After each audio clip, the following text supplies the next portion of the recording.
Hey YouTubers, I haven't made a video before, but I've been reading a lot about the agnostic philosophy and a few different discussions, and I wanted to put an end to this nonsense in case someone already hasn't. This is a response to my worldviews video, but it really extends to all individuals who believe their agnosticism puts them at an intellectual middle ground between theism and atheism. First of all, Gnosticism doesn't deal with belief, it deals with knowledge. If I ask you, do you believe in a God's existence, and you answer, I don't think it's knowable, well, you didn't answer the question. I didn't ask you if you knew a God's existence was knowable. I asked if you actually believed it. I know it's cliche, but atheism really isn't any more of a philosophy than bald as a hair color. I mean, everybody's an atheist because we all disbelieve in gods. You can't define someone by their lack of belief because our lack of belief is infinite. I could sit here all day and invent gods, and you're likely not to believe them. Christians affirm the non-existence of millions of gods. So do Muslims. Any monotheistic religion disbelieves in millions and millions of gods. However, I will address the logical fallacy that strong atheists commit. Although it may seem just as logical to say that God doesn't exist as it is to say that a leprechaun doesn't exist, you can't say with absolute certainty that leprechauns don't exist based on a lack of evidence. So any proclaimed atheist who says there is certainly no God is guilty of committing this logical fallacy. That being said, I'm going to chew through this video right now. I don't think religious people are wrong. What matters is that you believe in something that fulfills you. Basically what you just said is that subjective wishful thinking is more important than objective truth. And surprise, surprise, lots of weak-minded monkeys were ready to pat you on the back for this.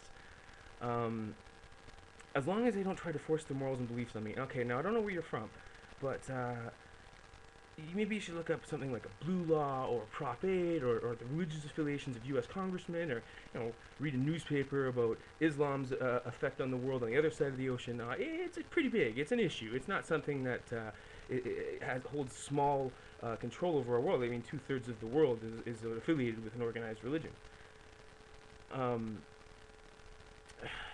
Where are we here? I cannot believe in gods, angels, heavens, and hells. Well, that's pretty much just atheism in a nutshell. But I'm not ready to believe that there's nothing after you die. I'll point this out. That has no bearing on whether or not that it's true. Whether or not you want to accept the fact that you're just a dead animal like any dead animal that's ever died, or you want to believe that there's something after death, has no bearing on whether or not the belief is true or founded. I mean, then you go on in this who, what, why, and where 2-minute appeal to ignorance that no doubt made stupid people stupider just for having listened to it. And then for when, you go even further on your ignorance binge and stomp on generations of cosmology by claiming there is no way of knowing how old the universe is. The universe is almost definitely 13.6 to 13.8 billion years old. And asking what came before time is a logical impossibility.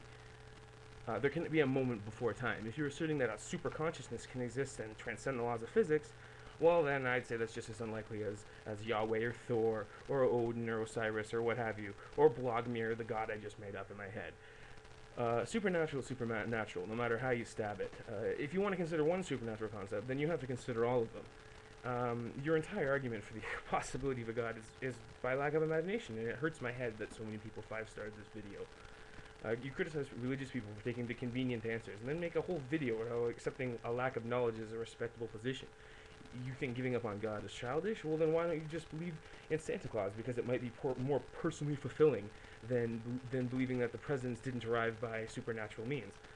To say something is ultimately unknowable is just giving up on finding answers. I mean, at least religious people replace those unknowable questions with myths and legends. What you're doing is saying that we can never know anything, so we can consider supernatural possibilities. I mean, I'd think that a theist would be making the God of Gaff argument, but apparently agnosticism has become an opinion worth listening to. I just wanted to make this video to point out that it's not. I don't know isn't a philosophy, and anyone who thinks that it is a special breed of stupid.